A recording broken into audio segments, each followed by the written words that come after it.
Chapter 3, A Disease Called Despair. He'd been betrayed. Betrayed. Betrayed. Betrayed. Rem, you idiot. When Subaru read the letter accompanying the bag left for him, he spat in irrepressible rage. He was sitting on a hard sofa in a lounge on the first floor of the inn. No one else was around. The reason for that was his prolonged, violent behavior. The innkeeper who'd led him to the lounge hadn't even been able to look him in the eye when answering his questions. A wise decision. That moment, anyone who appeared in Subaru's line of sight was his enemy. And I thought, at least you understood me. The letter was written completely in carefully penned iScript.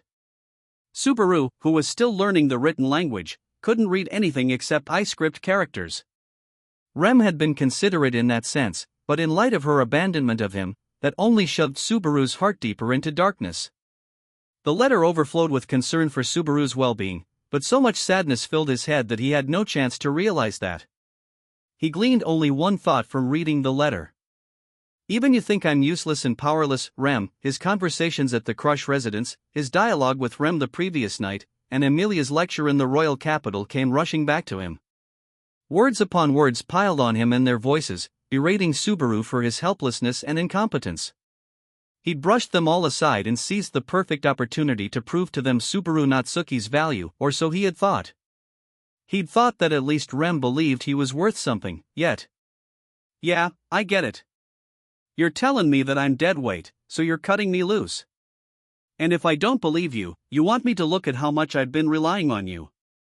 Subaru spat, clenching his teeth as he rose to his feet. The luggage and the allowance Rem had left were lined up on the table in the lounge. There was quite a lot of money in the sack.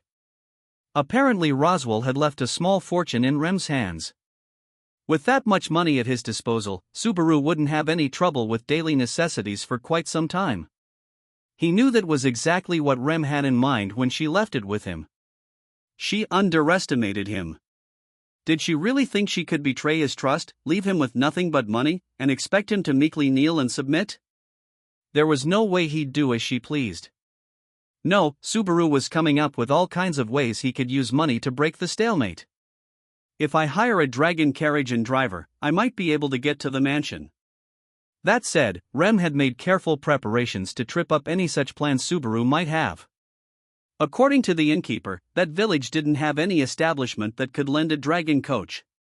In addition, the appearance of the fog had thrown off the schedules of carriages that regularly connected the various villages. There was no dragon coach at any price.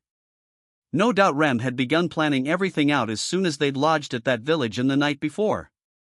It was as if she was laughing at Subaru's paper-thin knowledge, politely smashing his options flat one by one, all to strand him in that village and stop him from returning to the mansion.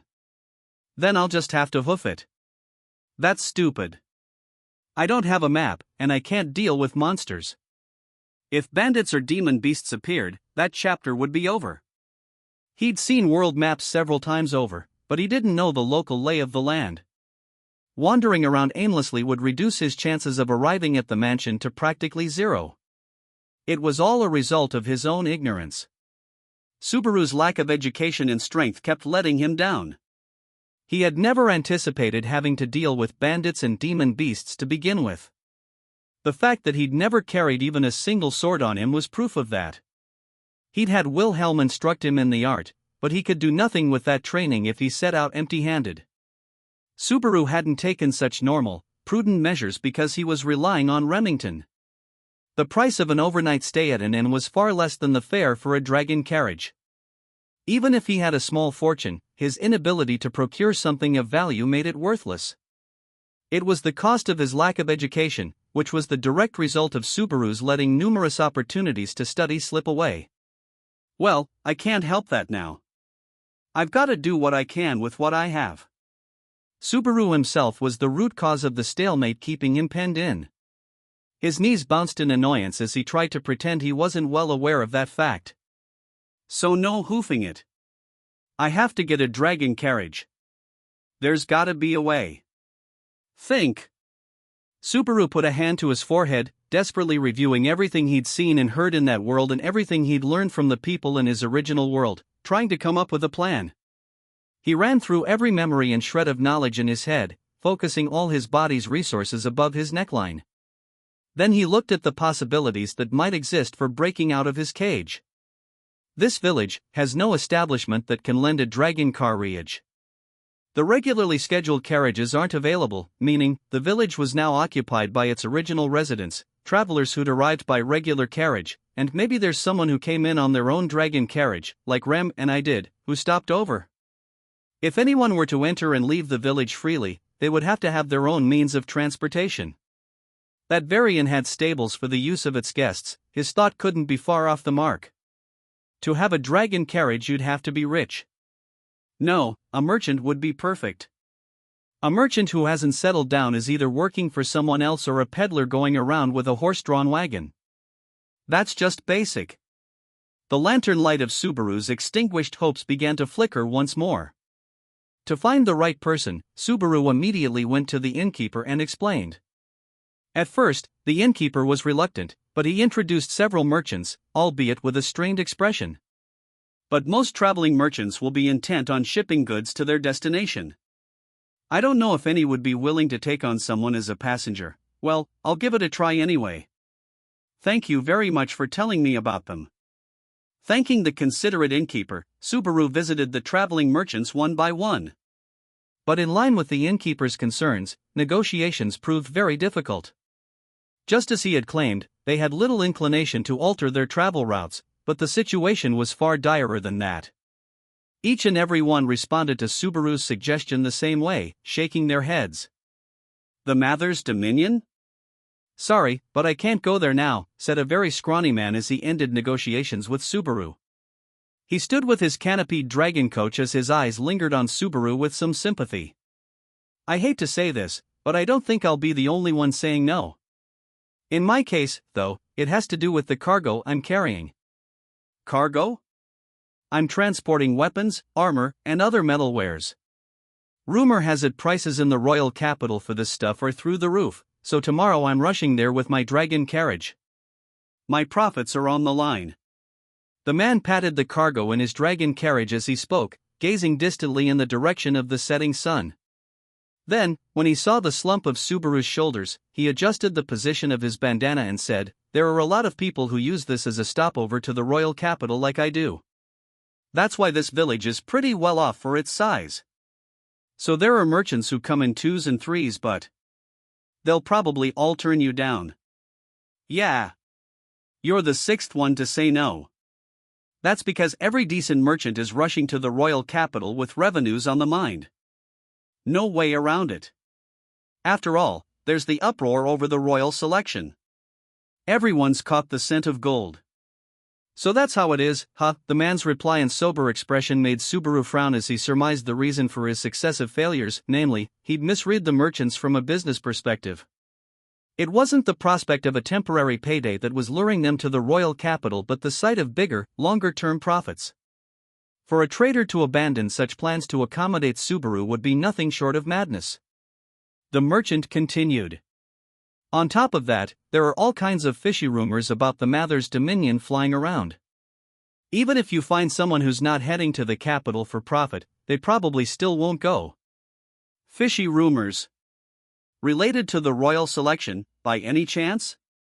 Groundless speculation, I think. There's talk that one of the candidates is a half-demon and the lord of those lands is supporting her. But I haven't heard the details of the election yet. Do you know anything? No, I don't know much about it. Subaru lied on the spot because he didn't want to be exposed as a related party, which would only make negotiations harder. But covering for Emilia's lineage still left a strange feeling in his heart. As Subaru grimaced like he'd swallowed a bitter pill, the man suddenly clapped his hands together. Oh, that's right. I just remembered someone who might accept your proposal. Seriously? I was pretty much at the point of giving up and falling to the dark side here. I'm not sure what you just said, but it's true. Come on, I'll introduce you. The man patted Subaru's shoulder with an easygoing look and beckoned him forward. Subaru followed a little behind him until he pointed to a building across the road. I'm pretty sure he's been there since last night. Wait here, I'll call him over for you. The man left through the wide-open double doors as Subaru watched him go, looking up at the sign. I feel like it probably says tavern or something. He had only moderate confidence, since the sign he was looking at was written in ReZero, which he had only just begun to learn. The faint whiff of alcohol wafting from the entrance made Subaru about 89% sure he was right. The energetic way the man headed in suggested the people inside would be troublesome. What is this person doing, glugging alcohol when he's travel ing? Doesn't this world have laws against steering dragon carriages while under the influence? Back in my world, you'd lose your license with one violation. Not that he was sure there were dragon carriage licenses to begin with. If the newcomer in question showed up looking drunk and dangerous, Subaru resolved to make a run for it and spend as much money as he needed to do so. And just as Subaru hardened such tragic resolve, the man came back outside. Sorry for the wait. Here he is. Hey, Otto, introduce yourself. The man roughly dragged along a young man, practically tossing him forward as they approached. He had gray-colored hair and looked no more than a year or two older than Subaru, though he was a fair bit shorter. He had a slender and fairly symmetrical face. Subaru deemed that, at the very least, this was not the drunkard he had feared. My name's Subaru Natsuki. Sorry to drag you out here. I heard that you just might accept my request, so... You stink.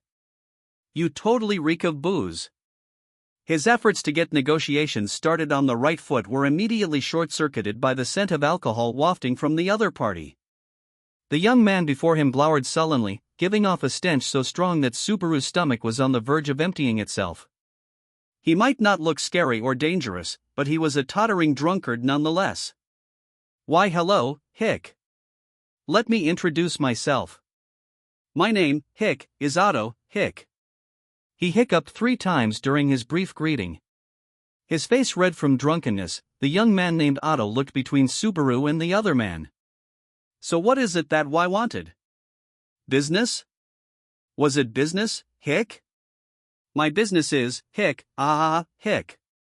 It's kind of a joke right now, Hick. Finally, Otto squatted down and suddenly burst into laughter. Subaru, sensing that was the sound of his hopes grinding to a halt, shot a hard glare toward the man who'd introduced them. On the receiving end of that gaze, the man quickly pointed back at Otto. Wait. I didn't deceive you. If you actually meant for this to be an introduction, I'm seriously doubting your head screwed on straight. It's not fun getting arrested for drunk driving.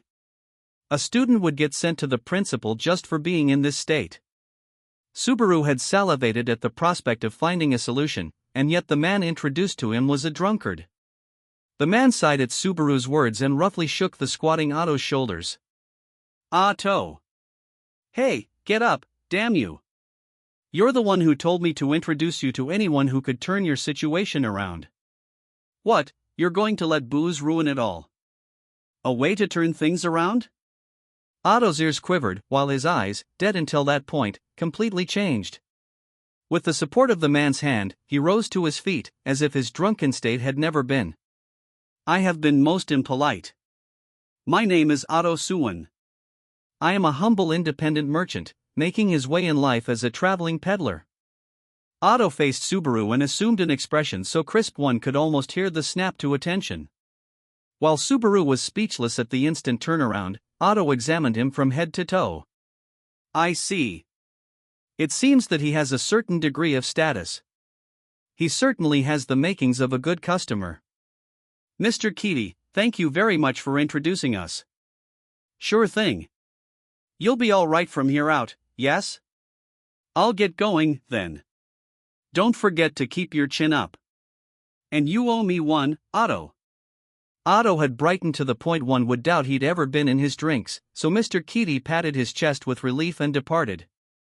Subaru watched the man who'd made the friendly gesture leave before turning back toward Otto. The young man had scrutinized him and acknowledged him as someone he could do business with. Otto clapped his hands together, smiling broadly, and began, well then, let us talk business. What is it that my customer desires? Subaru's breath caught, knowing he could not let him or that chance escape, and he got down to brass tacks. This is a bit of a far-out request to make, but, with that preamble, Subaru explained the situation, careful about what not to say. If Otto said no, he was finished. He spoke as naturally as he could despite his tension as he talked business. And then, after Subaru gave him a simplified explanation of events, Otto thought about it a little, then nodded. I do not mind accepting that at all. Hearing his well-formed reply, seemingly coming from an entirely different person than the one brought before him, Subaru grabbed him with both hands in surprise and gave him a good, hard shake. Thank you. I see, you'll do it. That would be a huge help. Seriously, a huge help. Ow. Ow, ow, ow. Don't squeeze so hard. Please wait, I'm glad that you are satisfied, but I have conditions, too. Otto freed his captured arms from the shaking and retreated a step from Subaru as he spoke. The word conditions made Subaru tilt his head. Now that his hands were free, Otto gave a light wave. My dragon carriage is a resource for my business. Or rather, my lifeline. I cannot part with it lightly. Of course, this will be lending aid rather than formally loaning the carriage, particularly because there are many disquieting things happening in the Mather's lands at the moment. That's only natural. I won't go as far as to say you can jack up the price, though. Subaru was a little worried that he'd be subject to price gouging. All he could offer was what he had on hand. If that wasn't enough, he'd have to get the price cut somehow. Seeing Subaru's wariness, Otto gently loosened the corners of his mouth. I suppose not. Then for all the money you have here, yes? And so, Otto struck first in the negotiations, seizing the initiative as he thrust his conditions to the fore. No doubt he'd already deduced from Subaru's demeanor how much money was in the bag. He pressed his strategy, firmly controlling the pace of negotiations to enhance his own profits even a little, just like a textbook merchant. It was mouth versus mouth, tongue versus tongue. The battle had begun, a verbal clash pitting the speech and business acumen of both parties against each other. Well, not quite. Is that okay? All right. I'll hand this bag to you, then. Can we leave right away? Shock overcame Otto as Subaru readily handed him the whole bag. The weight of the purse made Otto swallow as he nervously looked at Subaru. Wah! This isn't how it goes. Normally, both people lay out their demands and then start the negotiations to find common ground, don't they? It's never the case. It'd be a waste of time, and I'm not going to win any verbal sparring matches anyway. There's no meaning in fighting a pointless battle, and if what's in that bag is enough, you'll be granting my request regardless. If all the money he had on hand resolved everything, it was a bargain as far as Subaru was concerned. Otto scowled at Subaru's calm demeanor, probably wondering if he'd been too hasty. This is... Perchance I've been introduced to a very troublesome individual. Relax. I don't intend to cause you any trouble. Not on purpose, anyway. Are you aware that the way you phrased that only makes me even more concerned? Even Otto, a man he'd just met, was indignant at his exceedingly unconvincing statements. However, he sighed in apparent resignation and adjusted his grip on the bag in his hands. Understood. I presented my condition and you immediately accepted. I do have pride as a merchant, after all. Just allow me to see exactly how much money this. What is this fortune here? What are you doing handing off something like this so Whack. Checking the contents of the bag, Otto was so surprised at the amount of money that his nausea returned. As Otto squatted, Subaru stood behind him, clutching a fist as if he finally had hope in his hand. So many obstacles had been placed in his path, but he'd overcome them all somehow. He still didn't know the true nature of the obstacle blocking Emilia's path, but if he stood at her side, he'd no doubt find out. And that was the kind of problem only Subaru could solve. Just wait. Soon. The twisted smile on Subaru's lips was plain for anyone to see. That smile might have come over him from the thought of fulfilling his objective of saving Emilia. Perhaps it had another cause. Even he didn't know, since he didn't even realize he was smiling at all. Subaru enjoyed the gentle rocking as he gazed at the rolling landscape. The sky, on the verge of evening, was dyed orange. Soon, night would fall. Normal travelers would be preparing to camp or lodge at a nearby village at that time of day. It seemed that only the likes of Subaru and Otto would choose to set out when they did. Otto said, "So the destination is in the Mather's domain, the Marquis's own mansion, on the condition that we ride right through half the night to shorten time as much as possible." I accepted it because a fee is a fee, but this is reckless, you understand? I don't want to hear it from a guy who instantly changes his mind at the sight of money. Please. My future's riding on this. I'll do my best. My own future is riding on this, too, after all. As Otto spoke, he guided the land dragon with the reins as it raced across the ground. The dragon carriage Otto owned was a large, canopied vehicle for hauling freight, so his land dragon was correspondingly huge and powerful. Subaru was concerned that such an apparently heavy beast would lack in speed, but Otto had explained, it makes up for that with endurance. This is an especially hardy species even among long-distance land dragons. It could run for 3 days straight without getting worn out.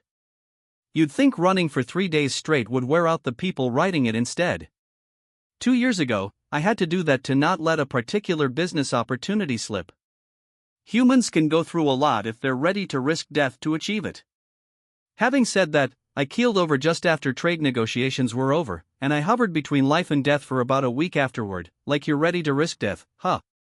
As Subaru watched the side of the merchant's face, Otto looked toward him with a look that seemed to say, "What?" Subaru silently waved him off, averting his eyes to face forward as he put his elbows on his knees and his chin on his hands. "I'm quite sorry, I never imagined I'd be carrying a passenger, so I never prepared proper seating for one," Otto said. "Hey, I'm the one who pushed for this, and I don't mind a little pain in my butt. That blessing keeping the wind from tossing me around is more than enough for me." Otto's dragon carriage, meant for the simple objective of hauling cargo from place to place, had no extra space for passengers to ride. Naturally, that left Subaru with no choice but to sit next to the other young man on the driver's seat. Otto continued, "If you get sleepy, it might be a little rough, but please use the wagon. I have to camp frequently myself, so I have a number of blankets on hand." "That's very gracious of you. So since I don't have to switch dragon carriages anymore, we can just leave Hanuma's aside and keep on going, right?" "That is correct. As a stopover, Hanuma's is more affluent than Fleur, but I have plenty of food and water as it is. This is an urgent request, after all, so we'll bypass it." No doubt he was very accustomed to traveling. Though they had set out on their journey without a plan, Otto didn't show a single shred of concern as he kept his grip on the reins. Otto himself had probably already traveled this route several times over. As Subaru watched the side of his face, he sensed a gravitas that belied the great similarity in their ages. Subaru bit his tongue as he unwittingly compared the difference in experience and courage between them. "Hey, why did you agree to this, anyway? I have no idea why you said yes. Why you just came right out and asked a very difficult question, Mr. Natsuki." From the side, Subaru saw a strained smile on Otto's face, but the amiable atmosphere soon returned. Since he had arrived here, Subaru had rarely been addressed by his family name. Feeling a bit strange at being called that for the first time in forever, he realized that he'd thrown a fastball straight at something the other party didn't really want to discuss. "Well, can't take it back now. Confess, and things will go easier for you." "Yes, officer. I didn't mean to do it, honest." "Wait, why does this feel like I did something wrong?" "I didn't mean to do it, it was an accident." Otto followed up his exaggerated reaction to Subaru's joking comment by slowly turning his head with a sullen look. "The wagon behind us is filled to the brim with my cargo. What do you think is inside? Now that I'm looking at it, seems like vases or something." "What, were you carrying artwork?" "Close, but not quite. What I'm selling isn't what's outside but what's on the inside. The pots are filled with high-quality oil. Originally, I planned to haul these to the northern nation of Gastico, but," Otto's shoulders slumped, his abject expression making plain that things had not gone as expected. "I wonder if it is an effect of the royal selection. The path between Gastico and Lagunica has been temporarily closed. I tried to plead my case that I couldn't get my goods to market. but they ended up chasing me away with swords. In a country as cold as Gastico, you should be able to make a killing selling oil, but it was more of a great wasteland than a market. To add insult to injury, Otto had sold off metal wares at fire sale prices to buy the oil he could no longer trade. As a result, he'd forfeited an excellent chance to sell metal wares on top of losing access to the market where he would have sold the oil instead. This was apparently why he'd drunk himself into a stupor. There's no way I can sell a large amount of oil like this in Lagunica for a fair price, and if I sell it at bargain prices again, I'll be bankrupt. And so, I was halfway to throwing my life away when you appeared, Mr. Natsuki. And what I paid you makes up for your losses. I can sell all this oil at any price and stay solvent. It will certainly let me keep working. Otto clapped his hands together to convey his earnest thanks to Subaru, but Subaru waved off the gesture. Cut that out. He was equally grateful to Otto. If anything, Subaru's feelings ran even stronger. For a while, they went back and forth. It's all thanks to you, no, thanks to you, I'm here only because of you, yeah, it's fate that we both met, and so on as their bond deepened. Finally, their casual praises died off, and silence abruptly fell between them. Subaru's gaze shifted from the road they were galloping down to the plain, continuing as far as the eye could see, as he murmured, "Hey, Otto. Can't we cut across this plain?" Hearing Subaru's suggestion, Otto slapped his knee as if it was the best joke he'd ever heard. My. That's too much, even for a jest. When the fog falls on the plains, that's where the white whale appears. It is the most famous of all demon beasts. Should we meet it, our lives will be forfeit?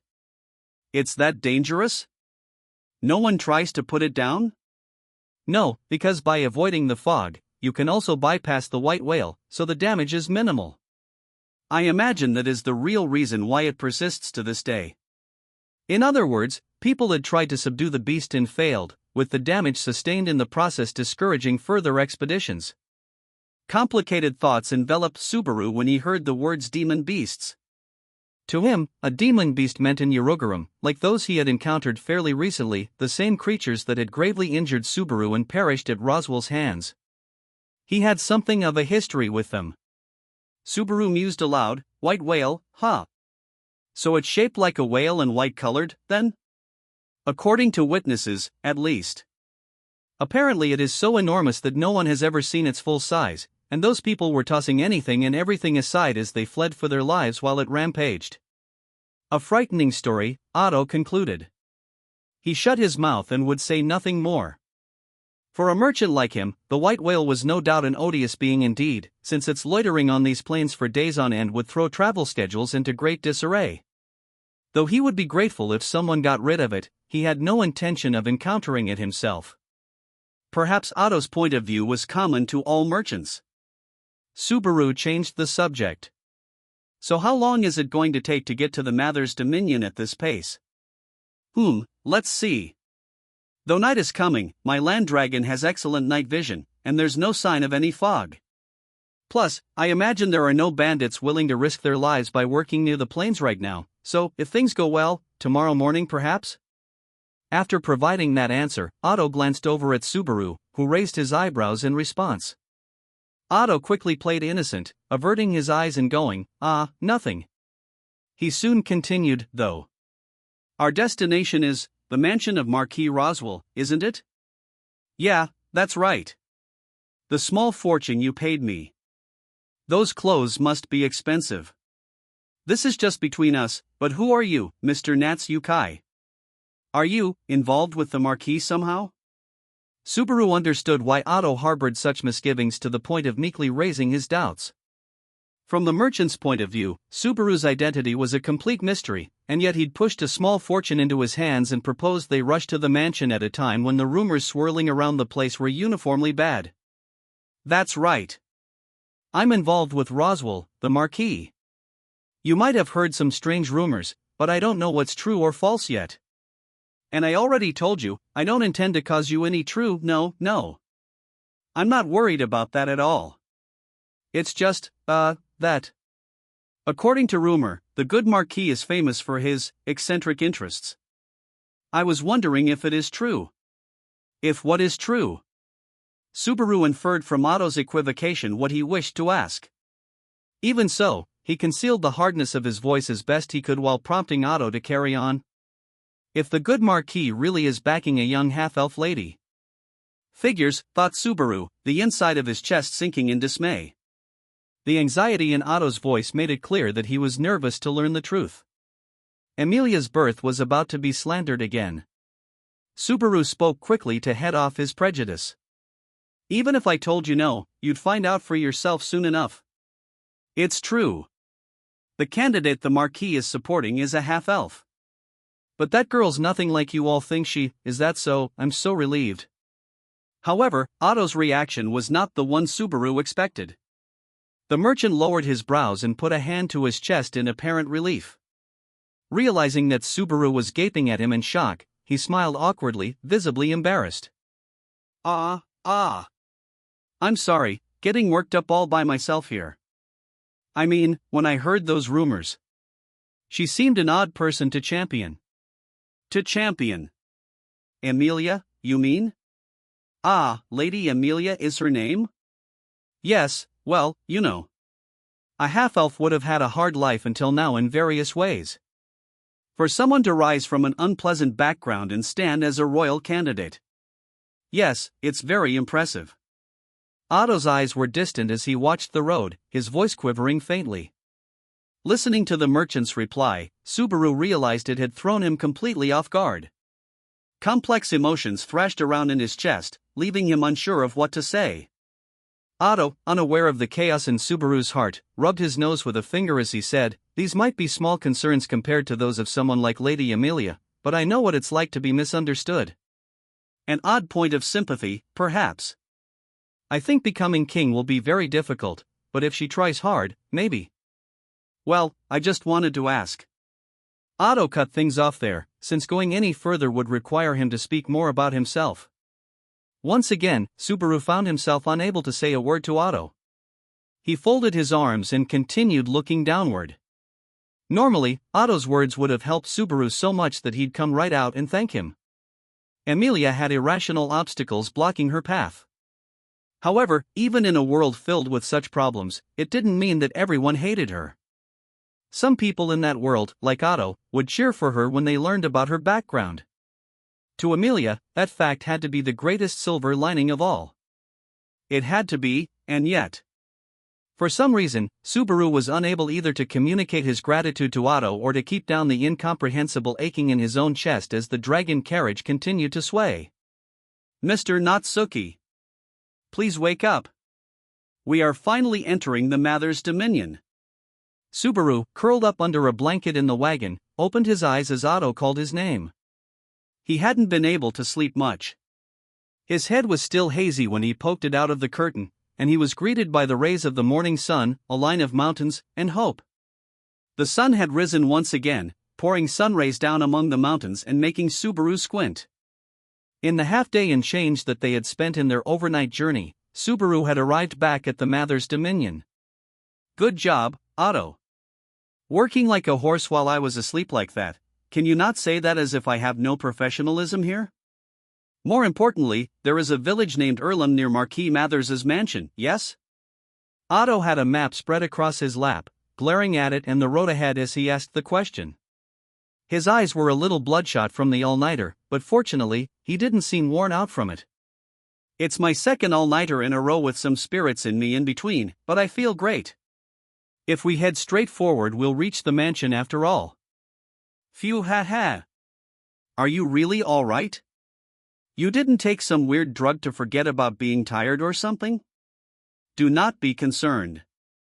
Lagunica is a law-abiding country that bans medicines of that nature. Subaru warily watched Otto, who seemed to be straddling the line between lucidity and insanity, as his own heart lightened a little at having returned to the Mather's lands. I'd love to run straight there without a break, but we might pass by Rem along the way. Nah, I don't think so. She did have over half a day's head start on us, after all. More importantly, Mr. Natsuki, shouldn't you prepare yourself for returning to the mansion? You should comb your hair and so forth. Otto raised a hand as he spoke in a half-joking manner. Subaru was putting his hair back in order when his breath caught. Now that the mansion was so close, right in front of his nose, all the things about a prospective reunion that Subaru had tried not to think about came rushing to him with a vengeance. He thought it unlikely that she'd simply welcome him back with open arms. After their parting of ways at the royal capital, he'd deliberately abandoned the half-finished treatment for his gate to return. Rem had surely arrived first, and ignoring her admonishments, too, meant he might have no allies at all. But whatever they might think of him, even so, I came back to do what I have to do. I'm not ashamed of that at all. I'm not wrong about anything. He said it to justify it to himself or, perhaps, to make excuses to someone who wasn't even there. He murmured similar things over and over as if they were the magic words that continued to sustain his spirit. It's for Amelia's sake. She can't get by if I'm not here. Such were the arguments that kept Subaru's fragile mind from crumbling, somehow suppressing the words that would otherwise be ever present in his memories. They entered via the highway between the hills, traveling along the road at a safe speed. The road cut through the mountain forests ahead of them, with increasingly familiar scenery. At that pace, it would be less than an hour before they arrived at Roswell's mansion. That was when the carriage's wheels came to a screeching stop, and the land dragon let out a ferocious sound as it violently clawed at the ground. Hey, Otto? The instant Subaru felt the carriage stop, the land dragon's blessing must have cut out, since he keenly felt the full impact as the vehicle rocked to the side. Subaru yelped as he was suddenly jostled around inside. Otto! What was that just now? We haven't gotten there yet, have we? Why'd you stop all of a sud? Otto held the reins low as he spoke to Subaru without looking at him. Mr. Natsuki. Can we make this as far as I proceed with you? For a moment, Subaru couldn't process what had been said to him, but then he immediately grabbed Otto by his lapel and pulled him close. What do you mean? That wasn't the deal. Damn you, we've come this far, don't cut and run out on me midway. Stay with me until we get to the end, Subaru was going to shout, but his breath caught when he saw that Otto's face was as white as a ghost. He released the pale-faced merchant, who sat on the driver's seat and hung his head. I am very sorry. I had intended to remain with you until the end, Mr. Natsuki. Even so, I don't have the courage to go any farther. What are you going on about? What does this have to do with courage? Just a little farther and we'll reach the mansion. It's not like the road is bad. Otto, please. Even if you beg me, I cannot. I don't need the entire reward. I shall return half to you. Therefore, please allow me to pull out of our deal. Otto put his hand on the driver's seat with a genuinely apologetic look toward Subaru, though still refusing to get into the details. Subaru couldn't hide his bewilderment at the tragic look in Otto's eyes. What is it, all of a sudden? Did something happen? My land dragon is afraid. And it's not only that. The area around us seems too quiet to me. This is why traveling merchants use land dragons. A land dragon's instincts tell him about places he mustn't approach. Otto's hands trembled on top of his lap as he focused on his land dragon. When Subaru peered closer, the land dragon made quiet, ragged breaths as it awaited its master's command. But the way it was snorting at the direction they were traveling announced loud and clear that it held danger for them. That behavior, and Otto's trust for his own land dragon, explained where the merchant's reaction had come from. Asking Otto and the land dragon to accompany Subaru when none of them had any idea of what situation awaited them, it would have been too cruel to both. Thanks for everything. Sorry to put you through something scary, Otto.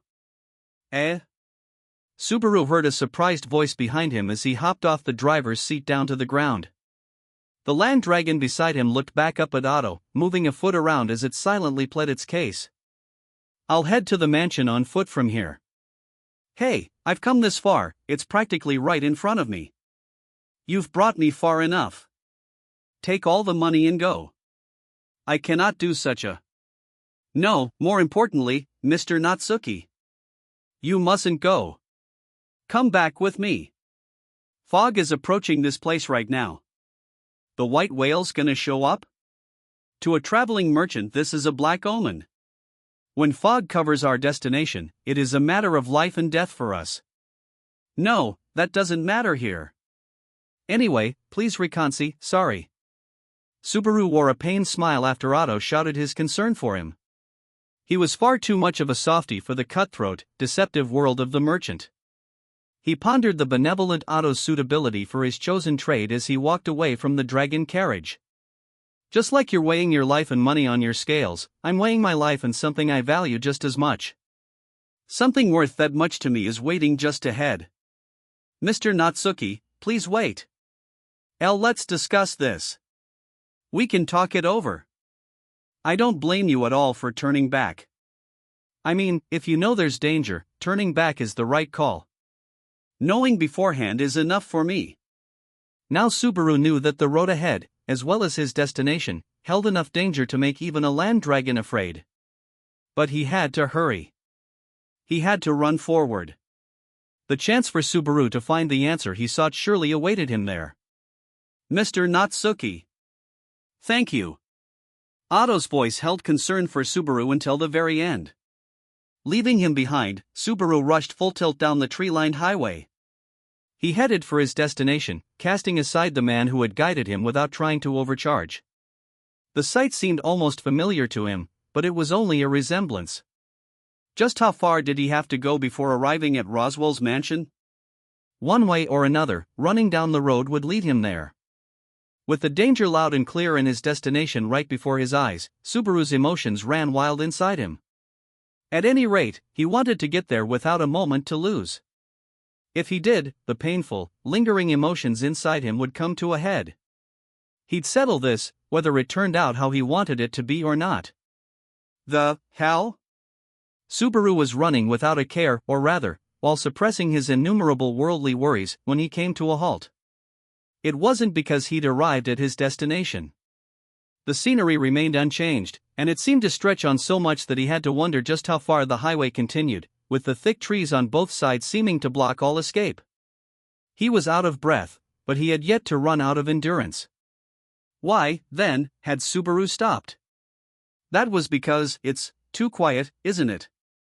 Subaru had paused because he sensed something was wrong. Unintentionally, he repeated what Otto had said earlier. When he looked around, there was no change in his surroundings whatsoever. Compared to the rustling of leaves as the wind passed through, his own breath was quite noisy.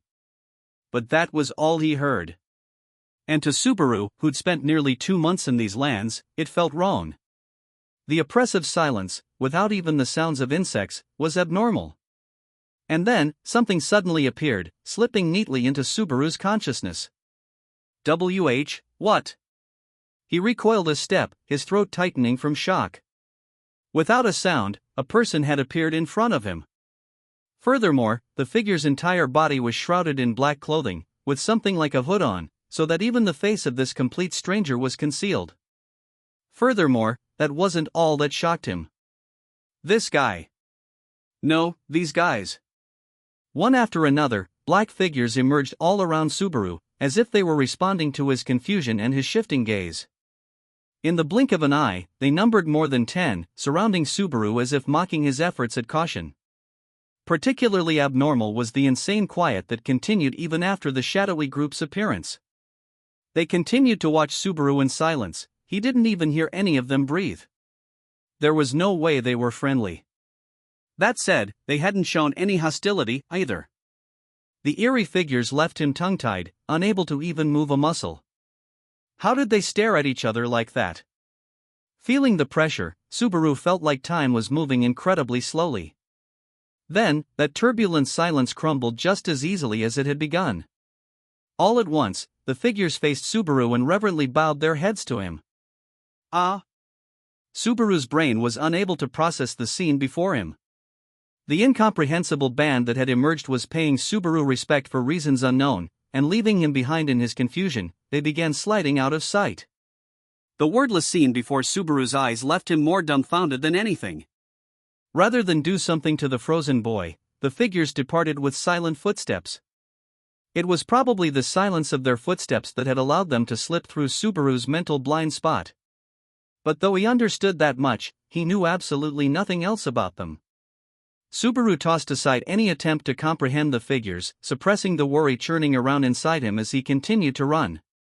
He focused on heading back to the mansion, as if doing so would shake off the fear and discomfort. He didn't understand who the figures were or what they were after, so he stopped trying to understand them. That was why he never noticed it. Why he never noticed the fact that the unknown figures sliding out of his line of sight were headed in Otto's direction. Nor would Subaru reflect on this later. Not even once. His thoughts had stopped as he ran forward, as if he truly believed that it would save him. Worry. Worry dominated his entire body to the point that he wanted to tear and scratch at it. His feet moved forward. His heart was set on the future. The destination of his mind was ahead of him, and yet he felt like fear of those unknown figures was stalking him from behind. His ears were ringing loudly. Nausea was rocking his head. He felt like every drop of blood in his body had turned into muddy water. The anxiety that tormented him was rapidly eclipsing everything within him, making the physical organ housing his formless heart feel like it was going to burst. Why did it have to be like this? Everything seemed to be going well. Everything seemed to be going in the right direction. It was just a twist of fate. It was merely the timing that had been thrown off. He should have been able to do it. It should have been clear so that he could do it without hesitation. The stuff at the royal capital was just a bad dream, the result of simply pressing the buttons in the wrong order. That was why he wanted to meet Emilia now. He knew what he had to do. He just had to save her. She was in peril. It was his time, just like it had been before. That's how it had always been. It'd be like that this time, too. Everything would turn out all right. Subaru would be redeemed in Emilia's eyes. She'd accept that she was wrong, that it would work out only if Subaru was there with her. She would allow him to be at her side once more. Ha, ha, ha. He was out of breath. His lungs hurt. His overused limbs creaked. His body was crying out in pain. But he couldn't just stand there. If he did that, it would catch up with him.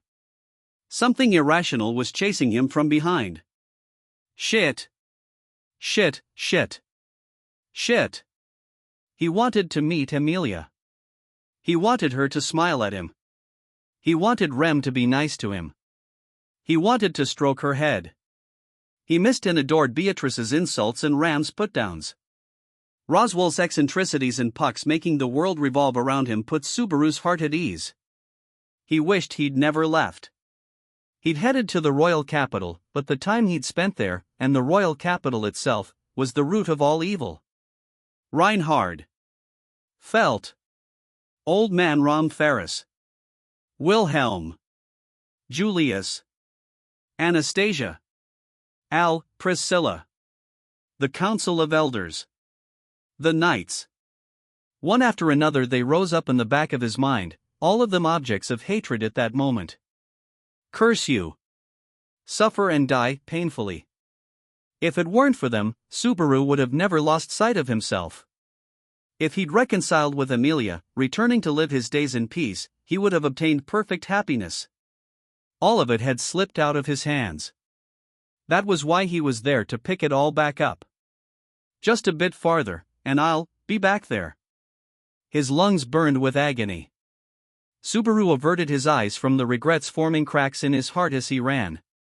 It was cursing everything, and trusting that what he desired lay beyond those damnable things, that was keeping him alive. Subaru had been staring at the ground as he ran for all that time, and when he could hardly breathe anymore, he raised his head. The scenery lining the road had begun to change from what he'd been seeing as he ran.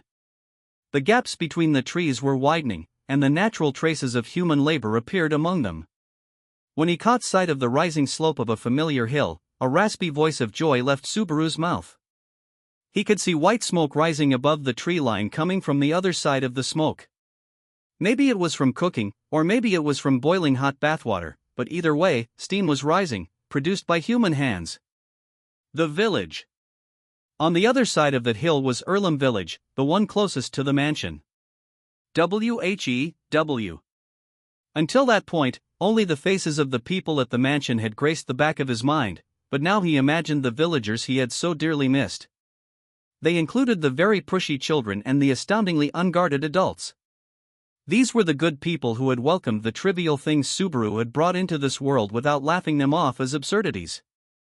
He missed their smiling faces so much that the memory of them almost made him cry. He didn't know why he had forgotten them.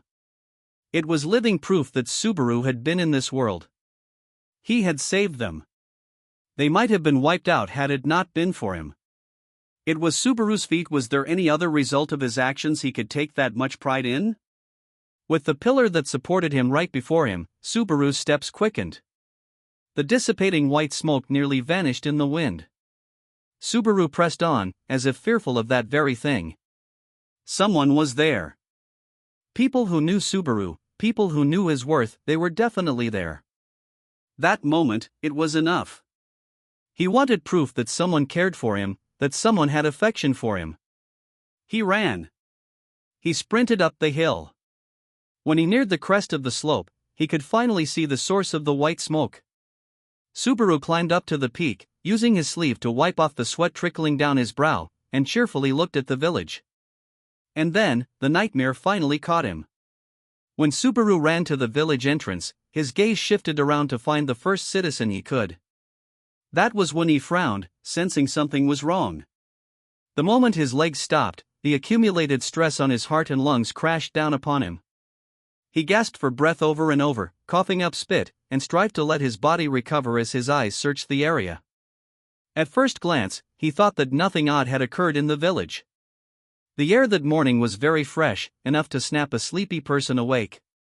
It was such a clear and sunny day, and yet he couldn't sense anyone in the village whatsoever. Having been up so late, Subaru didn't fully appreciate the fact that it was still very early in the morning, enough that people might still be asleep. He slumped his shoulders at the sleepyhead villagers and moved on, searching for the cause of the white smoke. If he looked for the source, he'd surely stumble across someone. But Subaru's hopes were in vain. He didn't come across a single face. By the time he'd nearly reached whatever was burning, everyone was long gone.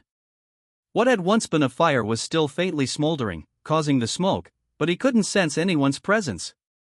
That was when Subaru was haunted not by vague anxieties but by very tangible ones.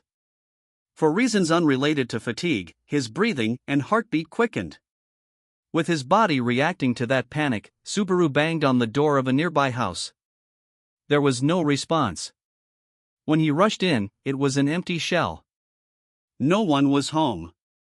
Maybe the whole family was out doing farm chores. No, he couldn't dismiss the situation with a silly joke. He rushed into the next house, searching for people. There were none. It, too, was unoccupied.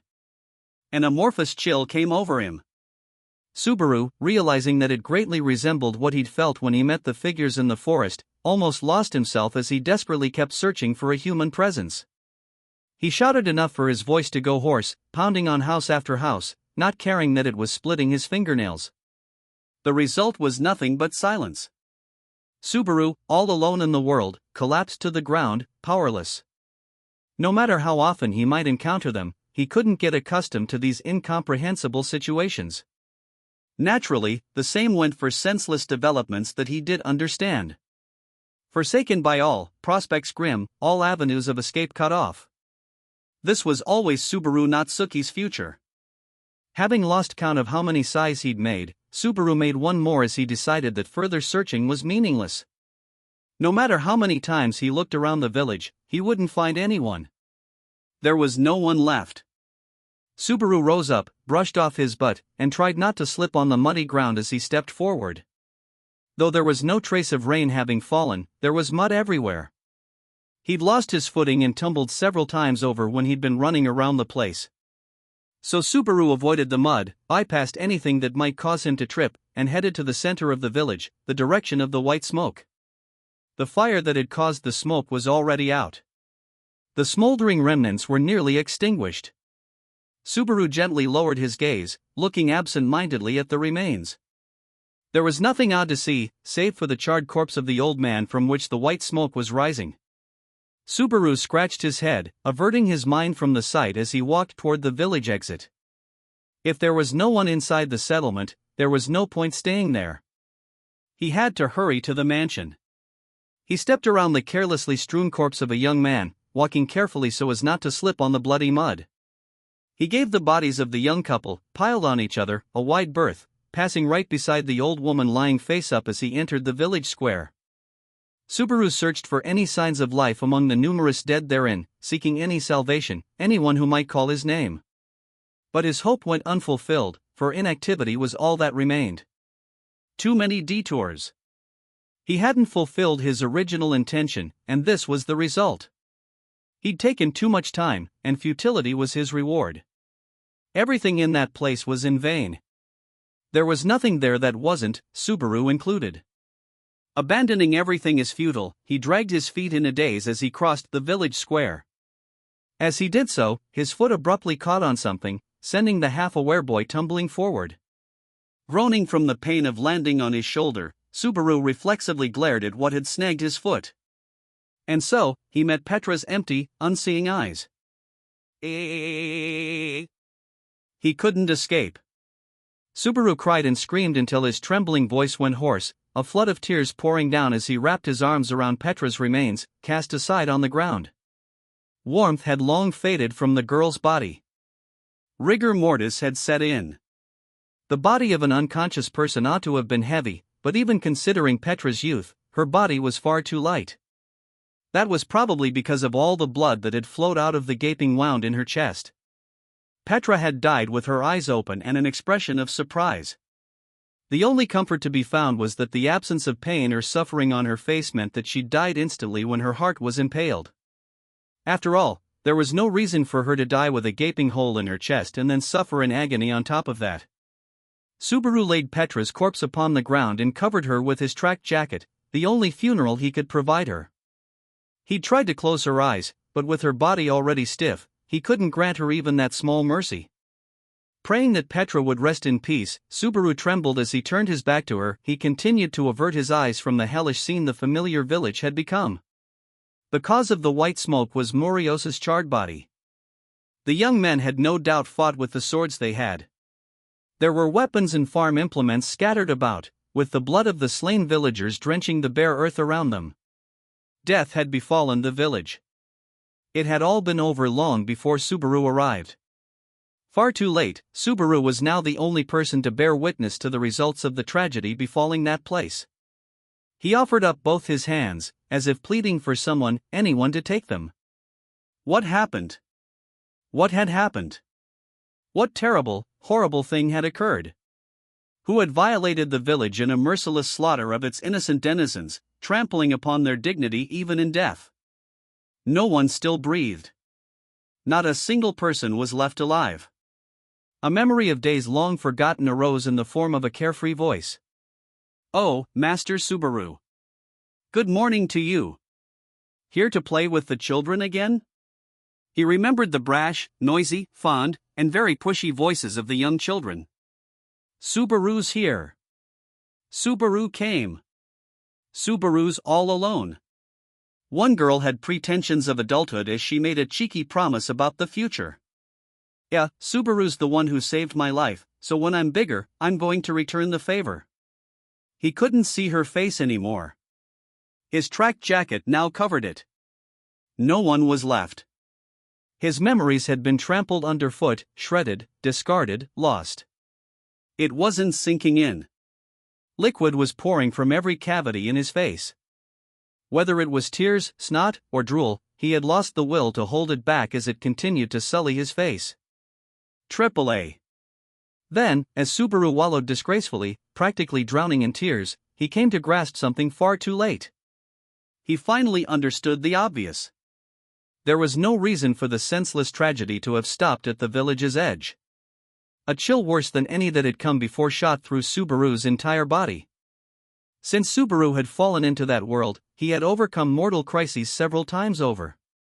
Even then, he had never known fear and despair as he did in that moment.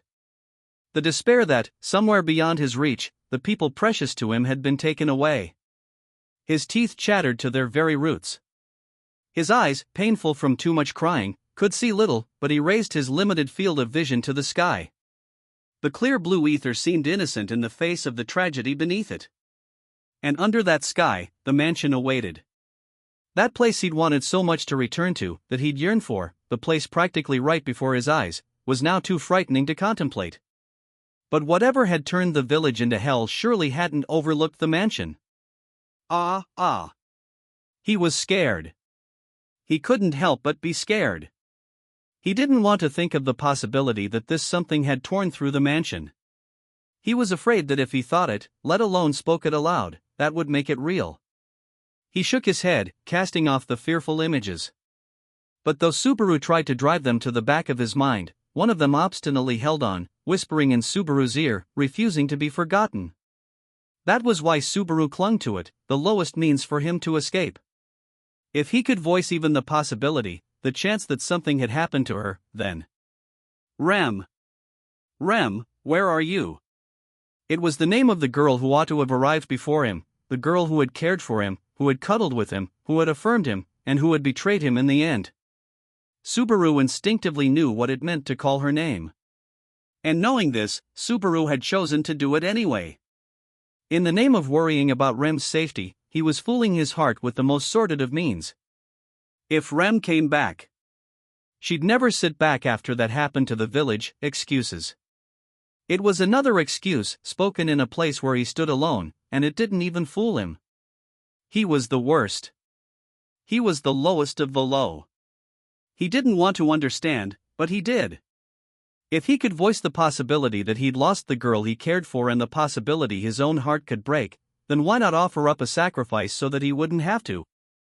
Subaru told himself such lies so that he could pretend not to see his own overly unscrupulous heart. He felt like the blue-haired girl's pleasant smile, the warmth of her nestling against him, her voice that called Subaru's name, were growing further away.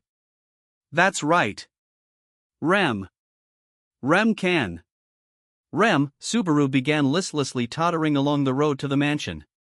He dragged his feet, leaving Petra's remains and the corpses of the villagers behind, covering his ears to block everything out. He still didn't know what awaited him. He thought both that he didn't want to know and that he needed to know, but he didn't have the courage to run to find out. Subaru slowly climbed the upwardly sloping path, clinging to the girl's name like she was the pillar supporting his heart as he walked toward the mansion. Rem was dead in the courtyard. The courtyard he had seen on many a morning had turned into a hell unlike anything he'd ever seen. The small but vivid flower bed had been trampled awry, and the trees standing around the mansion had been felled, snapped in half. The green grass had been dyed black with blood, with the prostrate corpse joined by the remains of several black-robed figures. Each showed signs of being subjected to incredible violence, with few remaining relatively whole. The gruesome damage to the remains exceeded what he had seen in Earlham village, no doubt evidence of the great rage behind the murder weapon that had turned these unfortunate victims into mincemeat. The deadly tool that had wreaked such havoc upon them, a blood-stained iron ball, lay fallen among the dark figures in the center of the garden.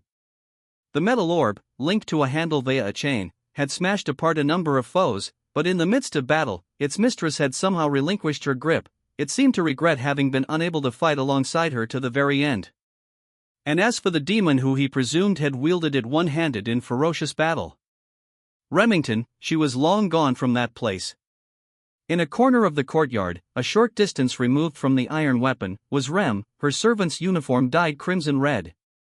The surface of the ground where she had fallen was drenched with a great quantity of blood that spoke of the heroism of her demise. Looking at the large number of corpses besides Rem's in the courtyard, he knew. She had fought. The fangs that had slaughtered the villagers had menaced the mansion with ill intent. She had battled hard to defeat a number of them, struggled while heavily wounded, and died. What had the group of black figures been thinking in killing Rem? Why? Why? Why?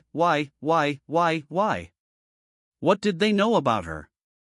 Rem tried her best, always worked hard, always took care of others, jumped to too many conclusions, was kind and gentle and stern to Subaru. When times were tough, she was on his side, but she'd left him behind. She loved her sister and hated herself, but she'd just begun to like herself a little more, and just when she'd stopped calling herself a substitute for her older sister, Just when she'd begun to walk down her own path in life, she. Remington. Though he called out to her, she made no response. Though he shook her, her body had already gone cold and hard. He tried to stroke her soft hair several times over, but it clung to her forehead, sticky with blood. Subaru didn't even have the courage to turn her over and see the look on her face. Maybe her expression was bitter, locked in place as she struggled against death to her final breath. Perhaps it was peaceful. He didn't have the right to accept either. After all, it was Subaru Natsuki who'd as good as killed her. He left Rem, fallen with her arms wide to the sides, when he noticed the shed containing gardening tools. Rem's unnatural location. The shed that she seemed to be protecting. And the blood that had flowed out from under the closed door. Despite the scent of death, Subaru suppressed his nausea as he reached toward the shed. With a creak, the door opened. The next instant, the scent of overflowing blood assaulted Subaru's nostrils. He reflexively covered his mouth with his hands as he beheld the results of Rem's attempt at defense. Not a single one of the children inside the shed was still alive. Subaru fell down and pathetically crawled onto the grass, heaving the contents of his stomach upon the lawn. He thought that his overflowing tears and vomit would stop, but there was no apparent limit. Fug, Rem had died to protect the children and failed. He thought back to the villagers who'd apparently picked up arms and fought. They hadn't run, either. The adults had stayed in the village so that the children could escape. The little ones had run to the manor, with Rem fighting heroically in the courtyard to protect them as they huddled in the closed shed, praying for salvation. But their prayers were cruelly, mercilessly trampled on, and then their lives were taken from them as well. Hayek. Abruptly, a cry in falsetto escaped his throat. It wasn't that anything had happened. It was simply that the forgotten terror had suddenly reared its ugly head once more. Subaru had returned to the village and the mansion in the hope of finding someone who knew him. And yet, not a single living soul was left. Only the silent dead greeted Subaru. He felt like those hollow, empty eyes were saying something to him. He felt like the blood-drenched tongues in their wide, gaping mouths were berating him. He felt like they hated him. He recalled the days they had spent sharing smiles with each other. No. No, no, no, no, no. Why are you alive? Why did we have to die instead? No. I didn't. This isn't what I wanted at. He'd had an ideal. He had dreamed of a hope. When Subaru heard that Emilia had fallen into peril, he had thought it a blessing from heaven.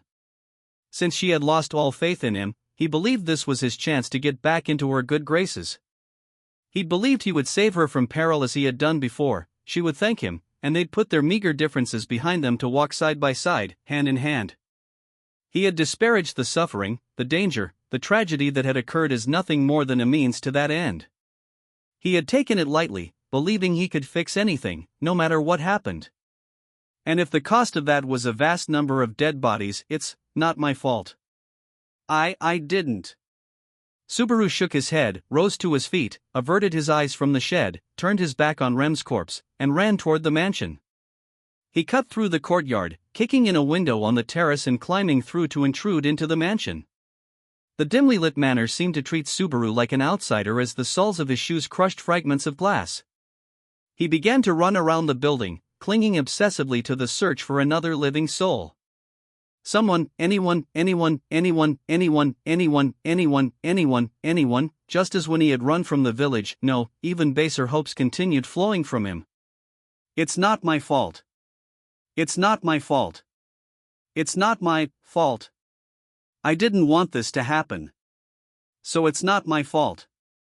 He wanted someone to be alive so that they could agree. Or perhaps, the fact that someone had survived it all would be enough to affirm his claim. So Subaru kept searching for survivors. He had to find one. If he couldn't, he'd never be able to live with himself. Now faced with the notion that his own, flippant thoughts had brought this tragedy about, there was no way that he could stay composed. To stop his mind from shattering, and to not have to bear the burden of the multitude of dead, he required a more tangible defense. He violently thrust open the door of the nearest room, peering in to find it empty. Dejected, he moved to the next chamber. Checking whatever room was closest at hand, Subaru continued his search for the 4 people who ought to have been at the mansion: for Ram, for Beatrice, for Roswell, and above all, for Emilia. Subaru's half-crying voice carried a heavy imprint of despair. "Come on. Come on. I'm begging you. Help me. Help me, please." Normally, Subaru would have been able to easily reach Beatrice's archive of forbidden books, even without trying. Yet when he needed to most, he was unable to find it no matter how hard he looked. He wanted to hear invective from her sharp tongue almost more than air itself. Subaru, dragging his feet along in unmanly fashion, still had tears rolling down his cheeks. Distracted by sobbing breaths, Subaru continued to walk in search of the living, his own eyes like those of the dead. He found Ram's body in the room at the end of the 2nd floor. Having seen so much death in such a short time, Subaru knew immediately that she was not asleep as she lay on the bed. Her light skin had grown so pale that you could almost see through her. In contrast, her tongue stood out for being redder than normal. Unlike how her identical younger sister had passed away, Ram, adorned by the cosmetics of death, was lovely even after her passing. Subaru had always glibly said that she'd be cute if she only kept her mouth shut. But he'd never said that out of a desire to see her like this. Gee. Subaru felt like he heard a curse. The same curse upon Subaru's life spoken by the dead in the village and the courtyard. Subaru stumbled clumsily out of Ram's bedroom and fled. He put his hands on the wall, slapping his uncooperative knees, and distanced himself as fast as he humanly could. Closing his ears, shaking his head, Subaru arrived at the dance hall on that floor. He crawled on hands and knees, stumbling several times midway, and pathetically climbed up the stairs. Ram was dead. That left 3 survivors. As if they had a mind of their own, his feet avoided the floor where Emilia's room was and climbed to the top level toward the chamber at the center of the main wing. This was Roswell's study. The thick double doors remained shut in silence, their formidable solemnity making them seem removed from the wickedness that had infested the rest of the mansion. The doors weren't locked. He stepped inside and looked all around, feeling half resigned to the possibility of finding Roswell's corpse slumped over the desk. Ram was dead. Ram had passed away in the mansion. Subaru himself was no longer certain if he was really looking for survivors or to find the despair that would eradicate his last hope. There was no one in the study. There was no sign of anyone having broken into the room. The desk and the writing supplies on it were just like he remembered. A slight feeling of relief took hold of Subaru, not only because he was unable to confirm that Roswell was dead or alive but also because there would not be another casualty to weigh upon his battered conscience any further. No, he realized that his earlier feeling, that the room looked just like he'd remembered it, was off. There was actually one thing that was significantly different from his memory. Namely, the bookshelf wasn't in the same location as usual. A secret passage. The bookshelf on the wall had slid well to the right, revealing the entrance to a dark corridor behind it. He timidly drew close and peered within, finding stairs spiraling downward. A thought rose up in the back of Subaru's mind. An emergency escape route. As a marquis and lord of the land, it was no surprise that Roswell had such measures in place for his own protection. It was the sort of thing he'd gleefully arranged beforehand. The cold wind blowing through the secret passage suggested that it continued for quite a way down. He naturally imagined that the route was for safely escaping from the mansion itself. If so, then Emilia. Subaru took several deep breaths, hardened his resolve, and stepped into the escape route. When he touched the rather cold wall, he wondered what it must be made of. As he did so, it gave off a pale blue glow that allowed him to see several meters ahead. Relying on the light, he kept one hand touching the wall as he carefully followed the steps downward, making sure not to slip. Apparently the hidden passage went underground. When he reached the end of the stairs, the tunnel stretched forward in a straight line. The source of light didn't change, leaving him relying solely on the radiance from the walls. But the feeling that he was really chasing after survivors was enough to support Subaru for the moment. Whether he himself was dead or alive seemed ambiguous to him now. NNO? The wall he had been touching suddenly ended, leaving him abruptly groping into thin air.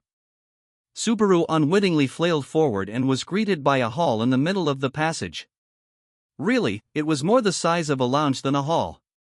Smaller than a guest room, the space was supported by unevenly distributed pillars, so haphazard that he felt like the architect had a twisted mind.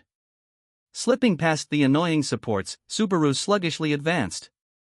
Ever since he'd gone underground, he'd felt like his limbs were stuffed with lead as languor dulled his movements. Even his thoughts were clouding, even his memories from mere seconds before seemed vague. It was a hard battle to take even a single step at a time. His eyelids were heavy, both his shoulders felt like millstones holding him still. Even so, a combination of tenacity, hatred, sense of duty, and madness pushed Subaru's body forward. Threading between the pillars, he headed straight forward to see an iron door at the back of the room. When he reached it, the breeze slipping between the split at the center told him that the path continued ahead. What was I looking for, anyway? He reached out with bloodless fingertips before his stagnant thoughts could produce an answer.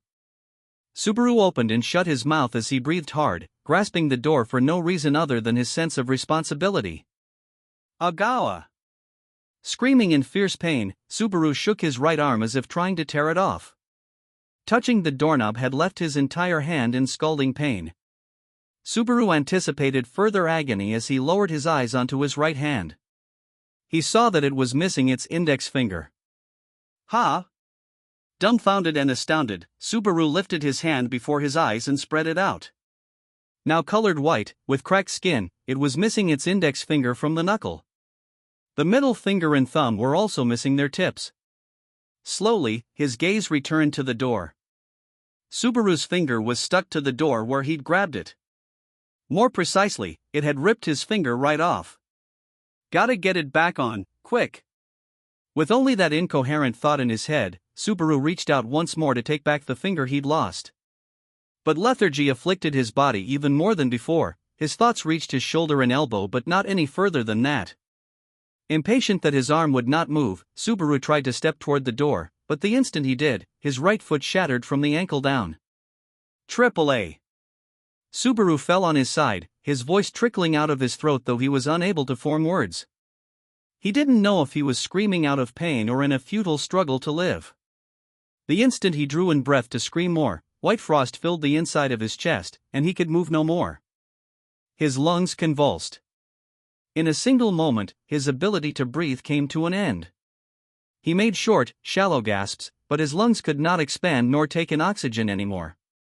In that perilous state, Subaru's eyes alone desperately shifted about. He had very little feeling anywhere in his body. It was the second time he'd lost a leg, but the pain and sense of loss from its shattering were on a different level than mere severing. The right side of his torso, now the underside of him, was cracked in several places. His tongue stopped trembling as white breath came over it. Only then did Subaru realize the truth. His cheek was now in contact with the ground. If he moved his head, his flesh would probably crack and tear right off. He no longer felt any pain. He moved violently, tearing his right cheek and ear right off, but he didn't care. He spent some time repositioning his body so that he was lying face up. When he looked back at the upside-down view of the little room, he understood. Of course the pillars were in irregular locations. They weren't pillars at all. No, they were pillars, but their function wasn't to hold up a structure. These were human pillars, men who had frozen over and died. Subaru had wandered into the same white apocalypse, and his body would become a frozen statue like the other victims. And it would happen very soon. His breathing had already stopped. His limited oxygen flowed to his brain, but in the world of absolute cold, which would end sooner, his brain functions or his life? He understood nothing. He saw nothing. From the tips of his fingers, the being called Subaru Natsuki was coming to an end, replaced by a fragment of ice. Or perhaps it would have been more accurate to say it was no longer Subaru Natsuki there but a madman wearing his flesh? Perhaps his mind had died long before, the moment he arrived in the village. He lost all feeling in his lower body. He couldn't see his arm anymore.